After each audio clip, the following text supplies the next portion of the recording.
పరిశుద్ధుడు పరిశుద్ధుడు పరమ తండ్రి మీకు స్తుతులు స్తోత్రం. సార్వత్రిక క్రైస్తవ ప్రపంచం ఆత్మ సత్యములతో ఆరాధించుతుండగా మేము కూడా నీ నామమును ఘనపరచడానికి నీ శరీరము నీ రక్తములో పాలుపొప్పులు పొందుటకు, తద్వారా నీ మరణము భూస్థాపన పునరాగమనము జ్ఞాపకం చేసుకోవడానికి మీరు మా పనులు ఇచ్చిన సమయాన్ని బట్టి తీసుకున్నాను. మా మధ్యలో మీ వినికిడిలో చదువుబడ్డ లేఖనం ద్వారా మాట్లాడారు. యేసు నామములోనే అడిగి వేడుచున్నాము తండ్రి. దేవుని స్తోత్రం. మీ అందరికి కూడా ప్రభు నామం శుభనాలు. ప్రభునందు ప్రియులారా, మీకా గ్రంథం, మీకా ప్రవక్త రాజైన హిజ్కియా కాలంలో సహా ప్రవక్తగా మీకా గ్రంథంలో చాలా అద్భుతమైన సంగతులు ఉంటాయి. వాటిలో ముఖ్యమైన సంగతి సాక్షాత్తు ప్రభువైన యేసుక్రీస్తు ఆయన యొక్క పుట్టుకను గురించి ఎఫ్రాతా బెత్లెహేములో ఆయన ఎక్కడ జన్మిస్తారు ఆ సంగతి చెప్పడం జరిగింది. మీకా ప్రవక్త యేసుక్రీస్తు ప్రభు ఎక్కడ ఆయన జన్మిస్తారు ఆ సంగతి ప్రవచనాత్మకంగా తెలియజేసినట్లుగా 5వ అధ్యాయంలో మనం చూస్తాం. బెత్లెహేము ఎఫ్రాతా యూదా వారి కుటుంబములు స్వల్ప గ్రామమైన నా కొరకు ఇశ్రాయేలీయులు ఏకబోవాడు.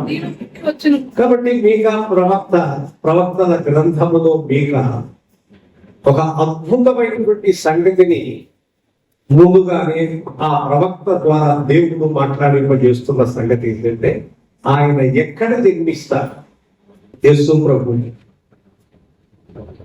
అనే సంగతి సుమారు 700 సంవత్సరాల ముందుగానే ప్రవచనాత్మకంగా చెప్పడం జరిగింది. ఇంకొక ముఖ్యమైన సంగతి కూడా చెప్తాము.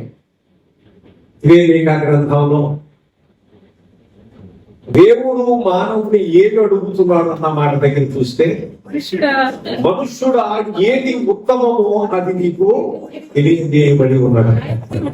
న్యాయముగా నడుచుకుంటూ కనికరమును ప్రేమించుటై దీన మనస్సు కలిగి నీ దేవుని ప్రవర్తించుటై ఇంతే కదా యెహోవా నిన్ను అడుగుతున్నాడు. ఇదొక ముఖ్యమైన సంగతి. నేను ఇంకొన్న మాట ఏమి తీసుకుని వచ్చి నేను యెహోవాను దర్శించును, ఏది తీసుకుని వచ్చి నేను మహోన్నతుడైన దేవుని సన్నిధిని అని చెప్పినాక ఈ మాట చెప్పడం. ఇందులో ఇంకొక ముఖ్యమైన సంగతి మనం ఇప్పుడు మన పాఠం కోసం ఎంపిక చేసుకుని 6వ అధ్యాయం 1వ పారాగ్రాఫ్ 5వ వచనం. దేవుడు ఆయన సాక్షాత్తు ఆయన మాట్లాడుతున్న సంగతి ఏంటంటే, యెహోవా సెలవిచ్చు మాట ఆలకించుడి, నీవు వచ్చి పర్వతములకు సాక్ష్యము పెట్టి వ్యాజ్యమా. సాధారణంగా మనము దేవుడితో వ్యాజ్యమానం ఒకటి, దేవుడు మనుషుల దగ్గర మనుషులతో వ్యాజ్యమానం. 2 సంగతులు మనం చూస్తాం. చాలా పర్యాయములు దేవుని నమ్మినటువంటి వారు భూ సంబంధమైన ఒకవేళ భూ సంబంధమైన ఏదన్నా వ్యాజ్యం ఉంటే కోర్టు వారికి తగ్గింది. ఒక వ్యాజ్యం తీర్చడానికి కోర్టు పోతారు. దైవిక కోర్టు ఒకటి అంటే అర్థం ఏంటంటే, ఎవరైనా కానీ దేవునితో ఏంటంటే ఒక వ్యాఖ్య ఉంటే కొట్టుకుపోతాం. భౌతిక విషయాలు, దైవిక సంబంధమైన విషయాలు మనస్సులోనే, ఆలోచనలోనే, హృదయంలోనే దేవుడు నాకు ఏం చేశాడు, నా వ్యాధిని, నా బాధను, నా ఇబ్బందులు, నా ఇరుకులు, నా కష్ట నష్టాలు, నా సమస్యలు, వీటన్నిటినీ ఎంత మట్టుకు ఆయన తొలగించాడు అని ఒక రకమైన మనస్సులో దేవుని మీద వ్యాజ్యం కలిగిన ఆలోచన ఒక మనిషి. ఇంకొంచెం బాగా దగ్గరగా వెంబడిస్తున్నటువంటి వారు ప్రభుని, వారికి కూడా మనస్సులో దేవుడు నాకు ఏం చేశారు అనే ఆలోచనతో అంటున్నట్టుగా ఇంటొచ్చి నమ్ముకున్న వాళ్ళకే ఉండేదంటే,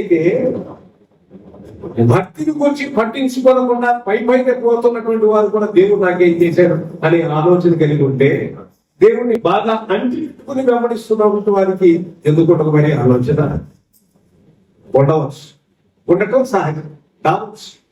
కానీ దేవుడు అంటున్నాడు, నేను మీతో వ్యాజ్యం ఆడుతున్నాను, నా వ్యాజ్యమునకు మీరు నిలబడి ఏమైనా చెప్పదలిస్తే రండి అంటున్నాడు. ఆశ్చర్యంగా మనకి ఎప్పుడో ఉన్న లక్షణం, దేవుడు ఏం చేశాడు, అదేం చేశాడు, ఇదేం చేశాడు, నువ్వు అనుకున్నా ఏంటి చేస్తాను అనుకుంటున్నావా? దేవుడు పని అదే ఉద్యోగం ఆయనకి. మనం ఏది అనుకుంటున్నాం అదన్నీ చేసేయడానికి, కూర్చుని అన్ని చేసేటానికి ఆయన ఉద్యోగం, ఆయన వ్యాపకం అదే కాదు. అది తెలుసుకోవాలని మొట్టమొదట. రెండవ ముఖ్యమైన సంగతి ఏంటంటే, దేవుడు మనకు ఆయన చేసేటువంటి కార్యాల విషయంలో ఎప్పుడు మనసులో ఏదో ఒకటి మనుషులు ఊరికి ఏదో ఇది వచ్చి నువ్వు కూడా తిన్నగా యేసు ప్రభువు గురించి తెలియకుండానే, అది కూడా ఎవరికో ఒక చిన్న నూనె గుడ్డి ఇచ్చి ప్రార్థన చేసుకురామని, అది పని జరగకపోతే మాకేం జరిగిందండి దేవుడు అసలు నువ్వు నమ్మింది లేదు, పెట్టింది లేదు, ఆయన మీద ఆధారపడింది లేదు, ఆయన యొక్క దైవత్వమును, ఆయన మహిమలకు గౌరవించింది లేదు. ఊరికనేమో దాంట్లో పోతూ ఎవరికో ప్రార్థన చేసేవారికి ఒక నూనె ముద్ద సీసా ఇచ్చి ప్రార్థన చేయమని, జరగకపోతే ఏం చేసేటండి దేవుడు. ఇక బాగా వెంబడిస్తున్నటువంటి వారు ప్రభువుని నమ్ముకుని బాధల్లో, కష్టాల్లో, ఇబ్బందుల్లో, ఇరుకుల్లో, అన్ని పరిస్థితుల్లో కూడా దేవుని వెంబడిస్తున్నటువంటి వారు, అంటి పెట్టుకుని వెంబడిస్తున్నటువంటి వారు, అది కూడా మనసులో ఒక వ్యాజ్యం పోరాని ఒకటి. దేవుడు అంటే ఏంటి ఈ పరిస్థితి విడుదల కలుగలేదు కదా, దానికి దేవుడు చెప్తున్నాడు, రండి మీరు పర్వతములను అలాగే భూమిని, కొండలను సమస్తమును సాక్షులుగా పెట్టి మాట్లాడుతున్నా. మీ వ్యాఖ్యం ఉంటే ఏదన్నా తీసుకురా, నేను మీకు ఏమి చేసింది, ఏమి చేసినట్టు ఏమి మీరు చేసింది అది కదా, నేను మీకు ఏ నష్టము కలుగు చేసింది. ఆయన వ్యాఖ్యం ఎప్పుడు కూడా మనం ఒకటే ఆలోచన, నేను ఇది జరుగుతున్నా, ఇది జరుగుతున్నా, ఇదే మనకు ఆలోచన. నేను ఇంతలాగా వెంబడిస్తున్నాను, నా వ్యాధి పోలేదు, నా బలహీనత పోలేదు, నా కష్టం పోలేదు, నా నష్టం పోలేదు, ఎన్నో ఉన్నాయి సమస్యలు. కాబట్టి మనకి దేవుడి మీద వ్యాధ్యం పోల ఎప్పుడు ఉండదు. కాకపోతే ఇక్కడ భూ సంబంధమైన కోర్టు లాంటిది లేదు కాబట్టి దైవిక కోర్టులోకి వెళ్తాం. ఏంటి ఆ కోర్టు ఏది? ప్రార్థన. అన్ని చెప్పుకుంటూ పోతాం ప్రార్థనలో. ప్రభువా నేను అది ఇది ఇంత చేస్తే నాకు ఏమి ఇంత చేశాను అను ప్రార్థన. అందుకని మనం యుక్తంగా ప్రార్థన చేయడం రాదన్నమాట. అది దాని అర్థం. ఎలా దేవుని దగ్గర యుక్తముగా మొరపెట్టాలో, ఎలా ప్రార్థన చేయాలో సరిగ్గా తెలియదు. మనం అందుకని ఎక్కడ మొదలు పెడతామో ఎప్పుడు చెప్పుకుపోతామో తెలియదు. ఒక ఆత్మ ఉండాలి. మనము పరిశుద్ధాత్మ చేత నడిపింపబడుతూ ఉంటే ఒక ఆత్మలో వస్తాం. లేకనుకోండి ఇక్కడ నుంచి ఎక్కడ దూకుతామో, అక్కడి నుంచి ఎక్కడికో దూకుతామో, ఏమేమో తెలియదు. అంటే ఏంటన్నమాట, పరిశుద్ధాత్మ యొక్క నడిపింపు లేకపోయినప్పుడు ప్రార్థన కూడా సరిగా ఏవో మనస్సు అందుకని బాగుంటాడు. మనస్సుతో ప్రార్థన చేతులో ఆత్మతో ప్రార్థన చేయడం. మనస్సుతో ప్రార్థన చేయడం, మనస్సుతో ఏదో ఆలోచన వస్తే. ఆత్మతో ప్రార్థన అంటే మన ఆత్మ ఆత్మతో పరిశుద్ధాత్మ దేవుని ఆత్మ ఐక్యపరచబడినప్పుడు, లేక మన ఆత్మతో పరిశుద్ధాత్మ దేవుని ఆత్మను పని చేయించినప్పుడు, అది కదా ఆయన పని చేయడానికి అనుమతించినప్పుడు, అప్పుడు బాగానే చక్కగా ఒక ఆటంలో తింటాం, ఒక ఆటంలో మొరపెట్టుకుంటాం. అప్పుడు మనలో వ్యాఖ్యం ధోరణి ఉంటే దేవుని మీద ఇది ఎందుకు చేయలేదు, అది ఎందుకు చేయలేదు, నేను బాగానే భక్తి కలిగి ఉన్నాను, నేను జాగ్రత్తగానే నిన్ను వెంబడిస్తున్నాను. చాలా మంది సరిగా వెంబడించిన వారితో పోలిస్తే నేను బాగానే ఉన్నాను. ఇదే మనతో ఎప్పుడు పోలికే, కంపారిజన్. వాళ్ళు వీళ్ళు ఎవరు పోలిక? స్కేల్ అక్కడ పెట్టమన్నాడు బైబుల్. ఏం తెలిసిందా? బైబుల్ స్కేల్ కొంత, అది దానికి పెట్టు కొంత. ఈ వాటికి పెట్టు గీత గీసి దాని కింద, గీత గీసి దానికంటే కొంచెం పొడవు గీత కింద పొట్టి గీత అనుకోండి బోర్డు మీద, దానికంటే కొంచెం పొడవు గీసి దీనికంటికి పెద్దది, దానికంటే ఎంత పెద్ద గీత కింద దేనికంటే పొడుగు పెడతాం. మన కొల ప్రమాణం ఏంటంటే అవర్ స్కేల్.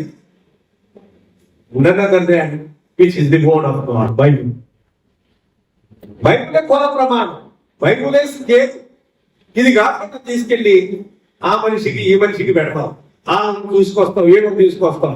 అసలు ఎవరు సంబంధమే నీకు కొలత ఇక్కడ పెట్టాలి. దీన్ని పెడితే నీ బడ్జెట్ తెలుసు. దేవుని వాక్యములకు స్కేల్ అది మన కొల ప్రమాణం అది. అప్పుడు మన భక్తి, మన విశ్వాసం ఏంటో అప్పుడు అనుకో. లేకపోతే వారికి ఎవరికో పెట్టేవనుకో, వీళ్ళకి పెట్టేవనుకో కొలత, నీ భక్తి బాగానే ఉన్నట్టు కనబడుతుంది వాళ్ళతో పోలిస్తే. ఎప్పుడు అలా ఇంకొకటి తీసుకెళ్ళి అది స్కేలు అక్కడికి పెట్టి వాళ్ళకి పెట్టి, వాళ్ళకంటే నేను పర్వాలేదు, వీళ్ళకంటే నేను పర్లేదు, పెట్టమాక కొలత. త్వరగా చెప్పనివ్వండి. మీకా ప్రవక్త ఏమంటున్నాడు అనంటే, మీకా ప్రవక్త ద్వారా దేవుడు ఏం మాట్లాడుతున్నాడంటే, పర్వతములు, భూమి, నిశ్చలములుగా ఉన్న సమస్తమైన భూమి, మీరందరూ వచ్చి సాక్షులుగా నిలబడండి. ఈ జనులతో నాకు వ్యాజ్యం ఉంది. నేనేం చేశానంటున్నారు మీరు, నేనేం చేయలేదో మీరు చెప్పండి. అది కదా నా మాట. నేనేం చేశానంటున్నారు మీరు ఈ ప్రజలు, నేనేమి చేయలేదో మీరే సాక్షులు. 19వ అధ్యాయం 19వ కీర్తనలో ఆకాశములు దేవుని మహిమను వివరించుచున్నవి, అంతరిక్షము ఆయన చేతి పనిని ప్రచురపరచుచున్నది, పగలికి పగలు బోధించున్నది, రాత్రికి రాత్రి జ్ఞానము తెలుపుతున్నది. వాటికి భాష లేదు, అమ్మా మాటలు కూడా లేవు, మాటలు లేవు, పాటలు కూడా లేవు. వాటి స్వరము వినబడు, వాటి కొలములు భూమి అంతటా వ్యాపించి ఉన్నాయి. వాటి ప్రకటనలు. అందుకే శాఖంలో మొదటి అధ్యాయంలో ఆకాశమా ఆలకించుము, భూమి చెవియొక్కుము, నేను పిల్లలను పెంచి పెద్దవారిగా చేసి తిని, కానీ మీరు నా మీద తిరుగుబాటు. మన వ్యాజ్యం, మన మనస్సులో, విశ్వాసి యొక్క మనస్సులో దేవుని మీద, ప్రభు మీద ఎప్పుడు వ్యాజ్యం ధోరణే. ఏం చేశాడు ఆయన నాకు, ఇది తొలగించలేదుగా, ఇది చేయలేదుగా, ఈ సమస్యను విడుదల కొరకు చేయలేదు కదా. మన నాటికి, మన దృక్పథమంతా కూడా దేవుని మీద, మానవునికి ఉన్న లక్షణం ఏంటంటే, మానవుని లక్షణం దేవుని పైన ఏంటంటే వ్యాజ్యపు ధోరణి అంతా కూడా. ఇది చేయలేదు నాకు, అది చేయలేదు, ఇది చేయలేదు, ఇది ధోరణి. ఆయన ఒకవేళ వ్యాజ్యం అన్నాడు, ఆయన దిగొచ్చారు. ఆయన దిగొచ్చి మీరందరూ సాక్షులుగా ఉండండి, భూమి, ఆకాశము, పర్వతములు, కొండము, మీరందరినీ సాక్షులుగా పెడుతున్నాను.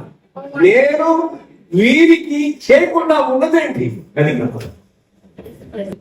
చూసారా అమ్మా.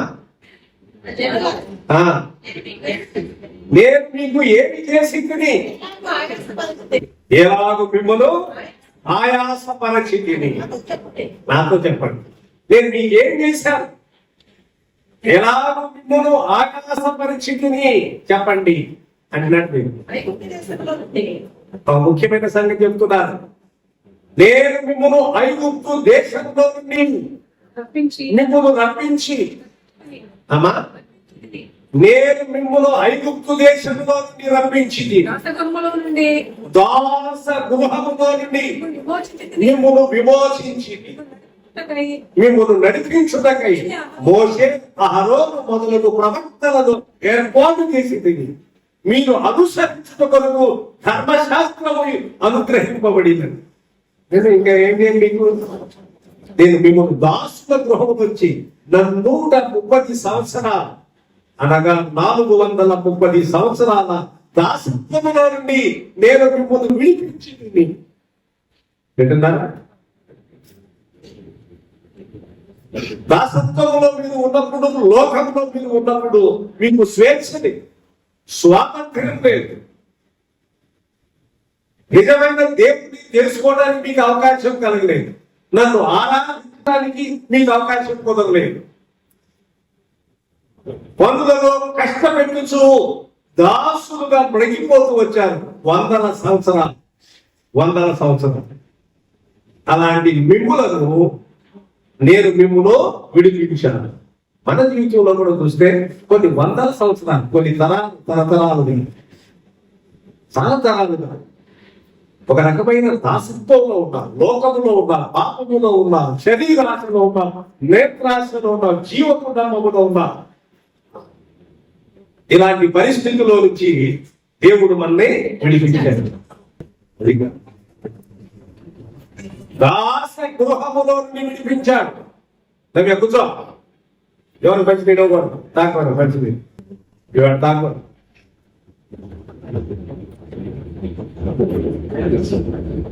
దాస గృహములో నుంచి నిన్ను విమోచించింది, మిమ్మల్ని నడిపించుటకై మోషే అహరోను మిరియాములను నేను పంపించింది. నా జనులారా, యెహోవా నీతి కార్యములను మీరు గ్రహించున్నట్లు మోయాబు రాజైన బాలాకు, అలాగే కాలంలో ఉన్నటువంటి బిలాము ప్రవక్త, సంఖ్యాకాండం 21, 22, 23 అధ్యాయంలోకి వెనక్కి వెళితే కనపడుతుంది కదా. కాబట్టి దేవుడు వ్యాజ్యం అంటే నేను మీకు ఏం చేశాను చెప్పండి. మీకు మనం ఎప్పుడు కూడా ఒకటే ధోరణి, నాకు దేవుడు ఇది చేయలేదు, అది చేయలేదు, ఇది చేయలేదు అనం. కోర్టుకి వెళ్ళాం అంటే బయట కోర్టుకు పోతాం. వ్యాజ్యం ఉంటే ఇక్కడే కోర్టుకు పోతాం. కోర్టు అంటే కదే ఎక్కడ కోర్టు, ఇది కూడా కోర్టే. ఆయన కృపాసనపు కోర్టు, ప్రార్థనలోకి వస్తాం, ఇక మొదలు పెడతాం, అదే కోర్టు. కోర్టు ఏమంటే అది ఎవరికి చెప్తున్నా, దేవాలయం 3 భాగాలు. కోర్టు యార్డ్ అంటారు. కోర్టు యార్డ్ అంటే ప్రాంగణం, అది కాదు. కోర్టు యార్డ్ అంటే ప్రాంగణం. రెండవదేమో పోలింగ్ ప్లేస్, పరిశుద్ధ స్థలం. మూడవదేమో హోలీ ఆఫ్ హోలీస్ అంటే అర్థం అతి పరిశుద్ధ స్థలం. మనం కూడా కోర్టులోకి వచ్చి ఆ కోర్టు కాదండి, ఆవరణలోకి వచ్చి కోర్టు యార్డ్లోకి దేవుడి దగ్గరికి వచ్చి ఇక మొదటి నేను అది చేశాను, నేను ఇది చేశాను, నీకంటే ఎక్కువ చేశా, వాళ్ళకంటే ఎక్కువ చేశాను. ఇదే మనసులో ధోరణి. నువ్వు నాకేం చేశావు, నువ్వు చెప్పు బయటికి, లోపల ఉండే కదే. మా ప్రార్థన విషయం కూడా బయటకు వస్తుంది ఒకవేళ వస్తే. కానీ దేవుడు అంటాడు, నేను నీ మీద వ్యాఖ్యలు పెడతాడా, నా కోర్టు నేను నీ మీద కేసేస్తా. మామూలు భాషలో మాట్లాడుకుందాం, అర్థమయ్యే భాషలో. మరి ఏం చేస్తాం? నువ్వు అర్థం చేసుకోవడానికి ఎంత మాట్లాడతాను. నేను నీ మీద కేసేస్తాను అంటాడా? నువ్వేమవుతా? నీ దగ్గర సాక్ష్యాలు ఎవరు పెడతావా? నేనేమన్నా సాక్ష్యాలు పెడుతున్నాను తెలిసిందా? నేనెవరిని సాక్ష్యాలు పెడుతున్నానంటే అనుబంధం ముందు పట్టాలు. కాబట్టి నదులు, భూమి అన్నిటిని సాక్ష్యాలు పెట్టుకున్నారు. మీరు చెప్పండి, నా ప్రజలకు నేను ఏమన్నా ఏం కీడు చేసేది చెప్పండి, మీరే సాక్ష్యం. నేను ఏం చేశాను వాళ్ళకి? వీళ్ళకి నేను ఎలా ఉన్న ఆయాసపరిచాను,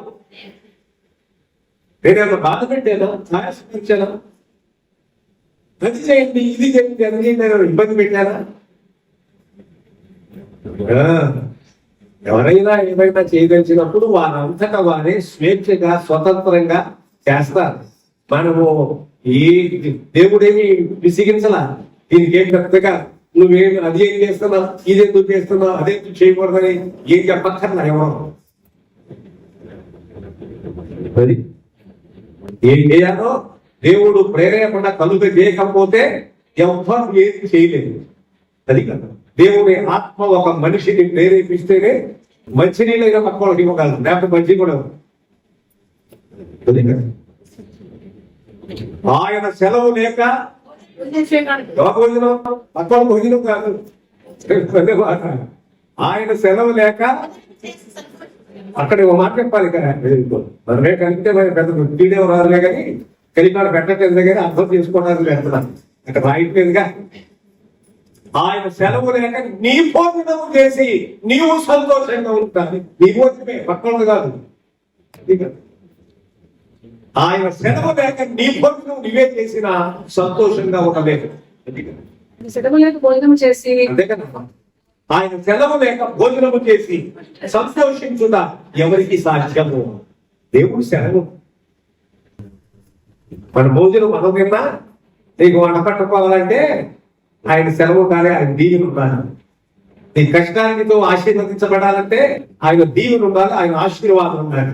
ఆరోగ్యంగా ఉండాలంటే ఆయన కృప, ఆయన కనికరం ఉండాలి.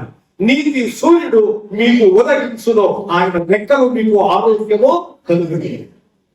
అందుకనే మనము ఎక్కువగా మొదట శ్రేష్టమైన సమయాన్ని ప్రభువుని స్తుతించడానికి, ఆయన్ని ఆరాధించడానికి ఒక సమయాన్ని మనం ఖచ్చితంగా కేటాయించవలసి వస్తుంది. అవసరం ప్రాథమికంగా ప్రభువుని స్తుతించడానికి. కాబట్టి ప్రభు నందుతో ఇలా దేవుడు మన మీద ఒకవేళ వ్యాజ్యం వేస్తే ఏం చెప్తాం? ఆయన అంటున్నాడు, నేను చేయవలసిందంతా కూడా చేసేసాను. పలుకుని రోమాపత్రిక 8:31 చదువుంది. రోమాపత్రిక 8:31 ఇట్లుండగా ఏమందుమో దేవుడు తన సొంత కుమారుని అనుగ్రహించుటకు వెనుక తీయని వాడు, ఆయనతో పాటు సమస్తమును మనకు ఎందుకు అనుగ్రహించు. చేయవలసినంతా చేసిందే ఆయన. కలువరి శిలువలో ప్రాణం పెట్టినప్పుడు ప్రభు ఒక మాట అన్నారు, it finish, it is finish. సమాప్తి. లోకమంతటి కొరకు, మనుషులందరి కొరకు నేను చేసిన పని కొట్టేసింది. ఆయన చేసిన పని అంతా ఆయన చేశారు. మనుషులకు రక్షణ భాగ్యం, పాప క్షమాపణ, నీతిమంతము, సమాధానము అనుగ్రహించబడ్డానికి ఆయన చేయవలసిందా ఇస్ ఫినిష్. ఇంకొకరు వచ్చి వ్యాకరణ నేను కొంత మట్టుకు చేసేదని ఇంకొక ఆయన వచ్చి తర్వాత చేస్తాడని లేదు. ది ఓన్లీ జీసస్, కేవలము యేసు ప్రభు మాత్రమే లోకమంతటి కొరకు, మనుషులందరి కొరకు చేయవలసిన పని అంతా కూడా.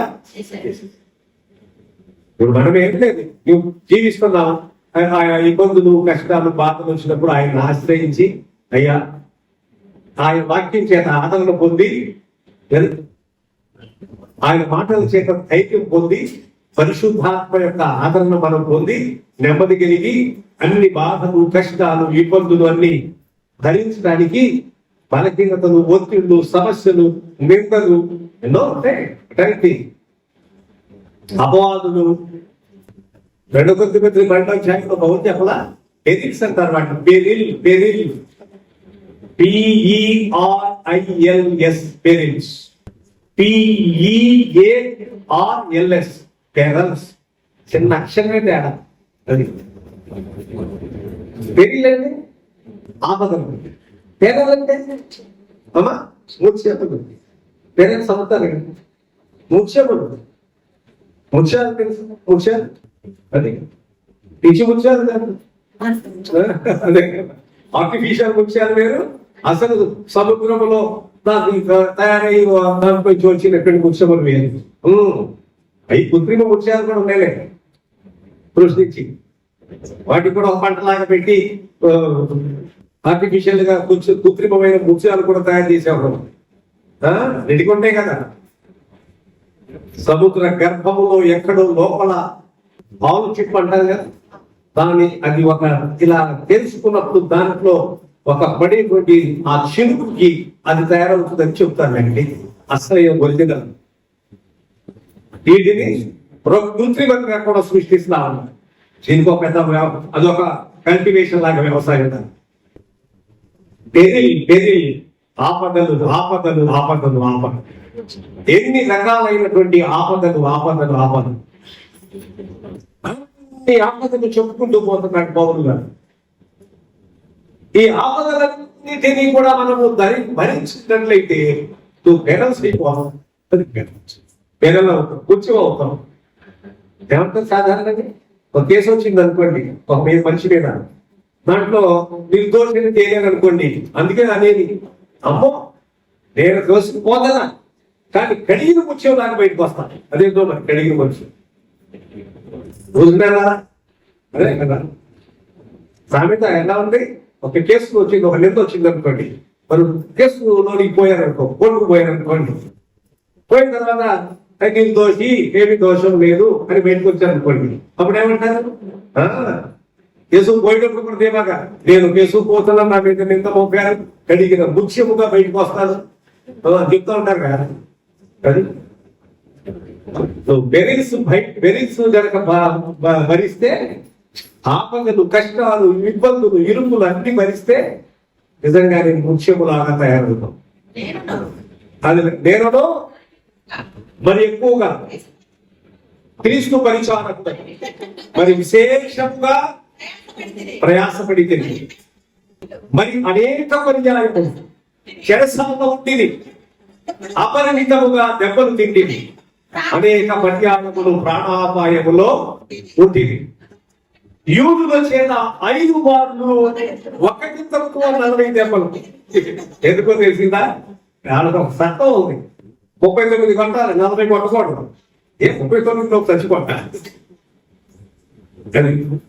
చట్టం లేమున్నాయి. ఒకటి తక్కువ 40 కొట్టకూడదు. అందుకనే ఒకటి తక్కువ 40 5 పర్యాయములు దెబ్బలు తిన్నాను. ముమ్మారు బెత్తములతో కొట్టబడి తిని 39 దెబ్బలు 40 దెబ్బలు అనుకోండి, 40 కొట్టకూడదండి. కాబట్టి 39కి సాగునే ఉంది. 39 ఒకటి తర్వాత 2 లెక్క పెట్టి కొడుతున్నప్పుడు కోపం వచ్చి గట్టిగా కొట్టానుకోండి, ఈ మధ్యన ఎప్పుడైనా తెచ్చిపోవచ్చు. 40 కొట్టలేదు కాబట్టి నాకు సగం నా మీద పని చేయాలని గుట్టి తెచ్చిపోతే అయితే ఒకటి అంత బెట్టంతో దెబ్బలు కొట్టేది సాగు కొడతానికి కాదులేదు. ఒకటి చచ్చిపోతే కూడా ఎవరు తెలియదు. కోపం కొట్టేసారు అంతే. సైనికులకు అప్పు చెప్తారు, గాండు వారికి అప్పు చెప్తారు, ఒకటి తక్కువ 40 దెబ్బలు కొట్టండి మీకు శిక్ష.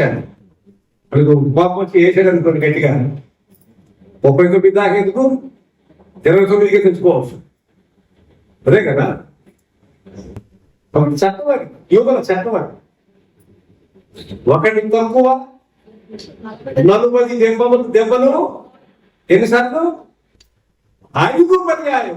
కుమారు పెడతాము వేరు 5 మారు ఒకటి తక్కువ 40 దెబ్బలు తింటే ముమ్మారు బెత్తములతో కొట్టబడి, ఒకసారి ప్రాణంతో కొట్టబడి, ముమ్మారు ఓడపడి శ్రమపడి, ఇవన్నీ పెరిల్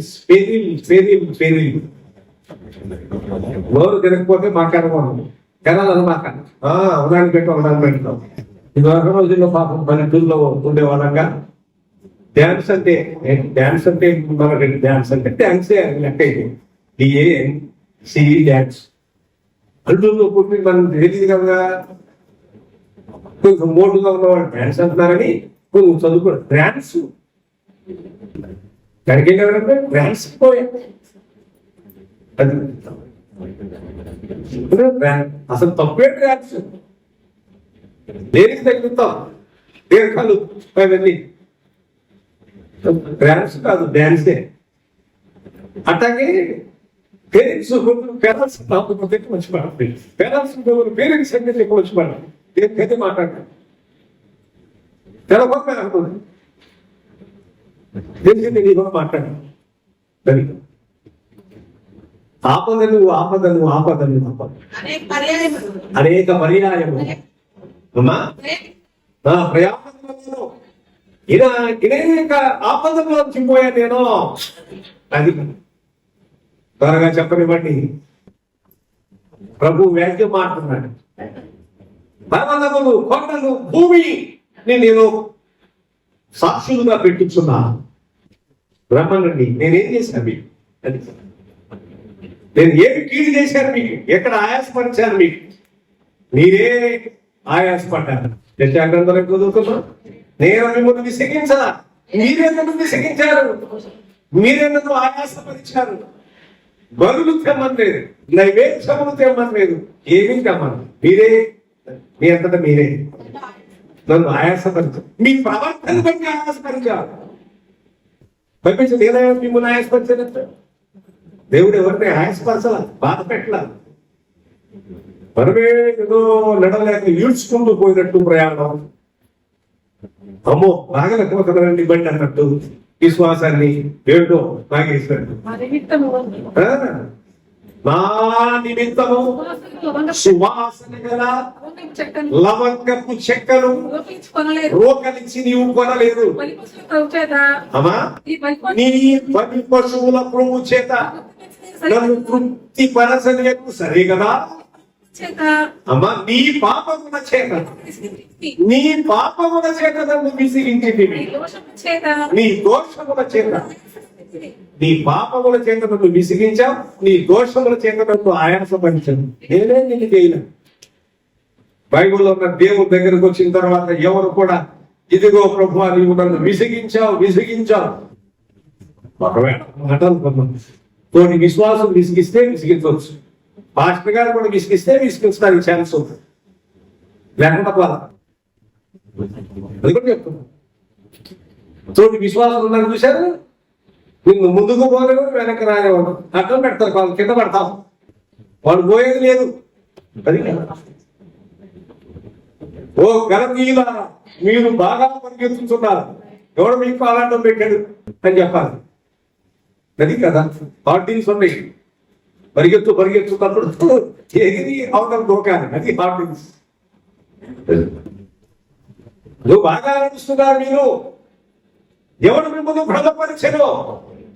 అమ్మా ఎవరు మిమ్మల్ని భ్రమపరిచారు? ఓ అవివేకులైన గలతీయుల, ఎప్పుడు కూడా దేవుడు యేసయ్య, ఓ అవివేకులైన గలతీయులారా, మిమ్మల్ని ఎవడు భ్రమ పెట్టారు? శిలువ వేయబడిన వాడైనట్టుగా యేసుక్రీస్తు మీ కన్నుల ఎదుట ప్రదర్శింపబడేది కదా. ఇది మాత్రమే మీరు తెలుసుకోవాలని నేను కోరుకుంటున్నాను. అది ఆయనే మీ ఎదుట శిలువ వేయబడిన వాడు కనబడ్డాడు, ఆయనే సమాధి చేయబడ్డారు, ఆయనే తిరిగి లేచారు, ఆయనే పరలోకమునకు ఆరోహణమై వెళ్ళిపోయారు. ఆయనను బట్టి మీకు విశ్వాసం కలిగింది. వాళ్ళను చూసి కలగల, వీళ్ళను చూసి కలగల, మా మాటను బట్టి కలుగల. కాబట్టి మీరు ఆయనను సిలువ వేయబడిన యేసుక్రీస్తును, సమాధి చేయబడిన యేసుక్రీస్తును, అంతేకాక పునరుత్థానమై తిరిగి లేచిన యేసుక్రీస్తును, అటు తర్వాత పరలోకమునకు ఆరోహణమై వెళ్ళిపోయిన యేసుక్రీస్తును, మళ్ళీ తిరిగి రాబోయిన యేసుక్రీస్తును మీ హృదయములో ప్రతిష్ఠించుకోండి. అది తెగని అనుకుంటున్నావు. ఎవరో చూస్తావు వ్యాఖ్యం ద్వారానే నాకేం చేశాడు దేవుడు, నాకేం చేశాడు ఆయన కూడా. ఆయన నేను నీ మీద చేసేస్తాను, నా కేసుకి ఏమన్నా సాక్షులు పెడితే సాక్షులు వెళ్ళేదా? ఓ సాక్షి ఆకాశం భూమి నిశ్చలంగా కదలకుండా ఉన్నటువంటి నిశ్చలమైన భూమి, పునాదులు కలిగి ఉన్నటువంటి పర్వతము, వీటన్నిటిని సాక్షులుగా పెట్టాలి. ఏమన్నా చెప్తావా? మీరే చెప్పండి. కనుక ఆయన మనకి ఏ కీడు లేన నేను మిమ్మల్ని దాసుల గృహము నుంచి విడిపించి ఇశ్రాయేలు ప్రజలను దాసుల గృహము నుంచి విడిపిస్తే మనం కూడా అలాంటి పరిస్థితుల్లో బంధకాల నుంచి వచ్చాను. చీకటిలో ఉన్నాం, దేవుని ఎరుగని వారంగా ఉన్నాం, దేవునికి దూరస్తులుగా ఉన్నాం, నిజమునకు దేవుడు కాని వారికి దాసులుగా ఉన్నాం. ఏం ప్రసంగం? గలతీ పత్రిక 4వ అధ్యాయం 8వ వచనం చదువుతుంది. ఆ కాలమందైతే మీరు దేవుని ఎరుగని వారు. అదేమాటండి, దేవుని ఎరకపోవటండి మేము అంటా ఉన్నాం. బైబిల్ చెప్తున్న మాట ఏంటంటే, ఆ కాలమందైతే ఎప్పటి వరకు మీరు నా దగ్గరకు రాలేదో అప్పటి వారు మీరు దేవుని ఎరుగని అన్నాడు. కొంచెం ఇబ్బందిగా ఉంది, కష్టంగా ఉంది వింటారు ఇద్దరితో మాట్లాడినప్పుడు కానీ. అది వాస్తవంగా నిజమే. ఇంకో మాటలు దిగొచ్చి ఇంకా పెద్ద బాధ. అమ్మో నిజమునకు అదుగండి. ఆ కాలం అయితే దేవుని ఎరుగని వారు. అంతటితో సరిపెట్ల పౌలు కొంచెం ముందుకు వెళ్ళి ఏమన్నారు తెలుసా? ఒకవేళ లేదండి మేము కూడా దేవుణ్ణి ఎదిగిన వారం అని మీరు వాదిస్తారేమో అంటారేమో అని ముందుగానే మళ్ళీ మాట్లాడతాడు. ఒకవేళ దేవుణ్ణి ఎదిగి ఉన్నామని అనుకునేటట్లయితే నిజమునకు దేవుడు కాని వారికి మీరు ఈ స్టేట్మెంట్ ఏంటంటే మామూలు సంగతి కాదు. అదే కదా ఈ ప్రకటన ఈ డిక్లరేషన్ ఏంటంటే మామూలు సంగత. ఎంత సాహసంతో దాసుల గృహంలోంచి ప్రభు మనలను బయటికి విమోచించాడు. అందుకని ఐగుప్తు లాంటి పరిస్థితుల్లో వచ్చి దేవుడు మనం విడిపించాడు. మనం ఎప్పుడు దేవునికి కృతజ్ఞత కలిగిన వారనుకుంటా. ఆయన పరలోక సింహాసనం విడిచిపెట్టి భూమి మీదకి వచ్చి తను తాను రిక్తునిగా చేసుకుని ఫిలిప్పీ పత్రిక 2వ అధ్యాయం 5వ వచనం ప్రకారం క్రీస్తుకు కలిగిన ఈ మనస్సును మీరులో కలిగి ఉండడి. ఆయన దేవుడి కుమారుడై ఉండట విడిచిపెట్టకూడని ఆజ్ఞమని ఎంచుకొనలేదు గాని దాసుడు మనుషుని పోలికగా పుట్టి దాసుని స్వరూపము ధరించి తను తాను రిక్తునిగా ఏమి లేని వాడుగా చేసుకున్నాడు. 2 Corinthians 8:9 చదివితే మీరు మన ప్రభు అయిన యేసుక్రీస్తు కృపను ఎరుగుదురు కదా. ఆయన ధనవంతుడై ఉండి తన దారిద్ర్యం వలన మిమ్మును ధనవంతుడు చేయుటకు. అంతేనా? 2 Corinthians 8:9 ఏమన్నారు ఇక్కడ?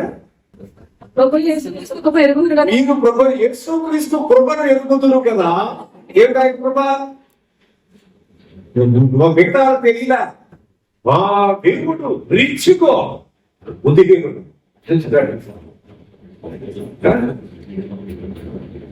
లేవాడు బుద్ధి జ్ఞానం ఉంటాను.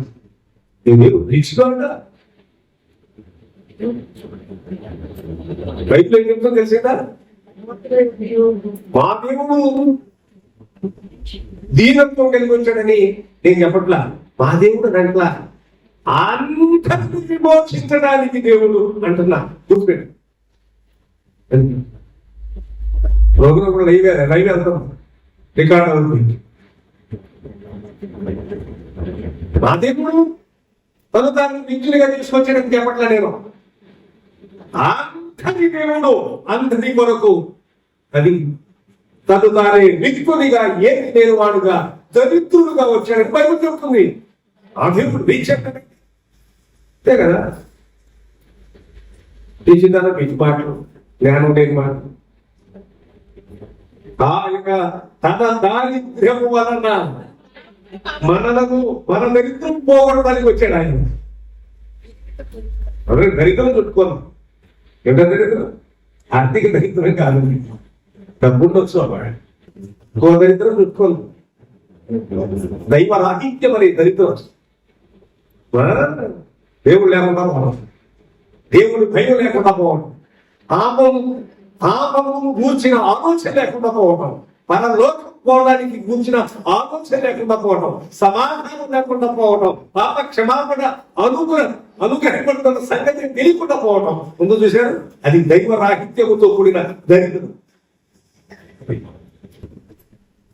డబ్బులు ఎక్కడ పడడం కదా దరిద్రత అంటే ఆర్థికంగా దరిద్రులు ఉంటారు. దాంట్లో ఉన్న అదే మాట పేదవాళ్ళు పేదరికం దాని గురించి మాట్లాడాడు.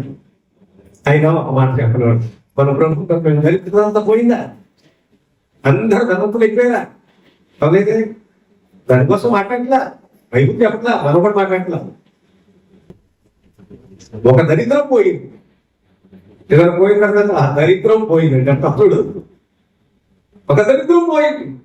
దేవుడు దరిద్రం అంటే పాపం అనే దరిద్రం. అది దేవుని స్తోత్రం.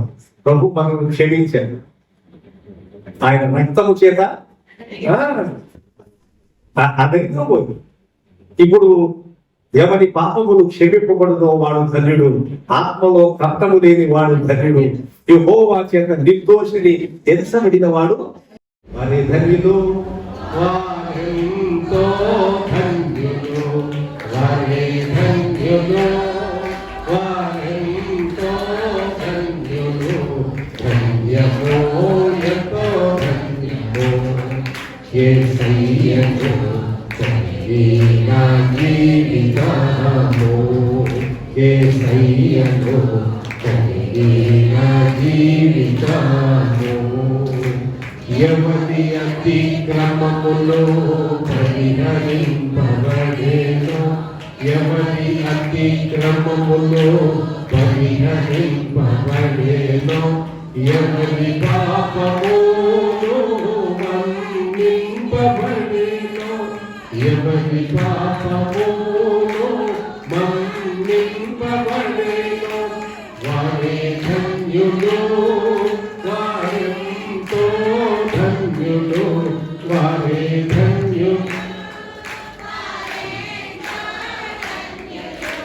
ధన్యమో ఎంతో ధన్యమో యేసయ్యను నా జీవితము, యేసయ్యను నా జీవితము. క్రీస్తు యేసుకు సమర్పించు కరములే కరములో, క్రీస్తు యేసుకు సమర్పించు కరములే కరములో, క్రీస్తు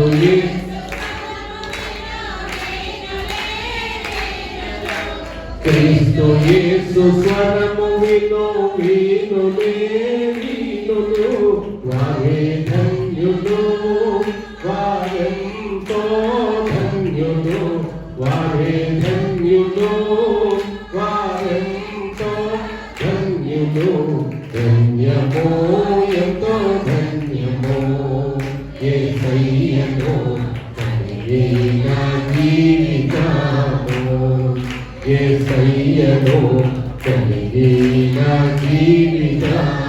ఎవరు ధన్యులు? ధన్యత. దరిద్రత పోతే దరిద్రత అన్నారు అంతే కదా.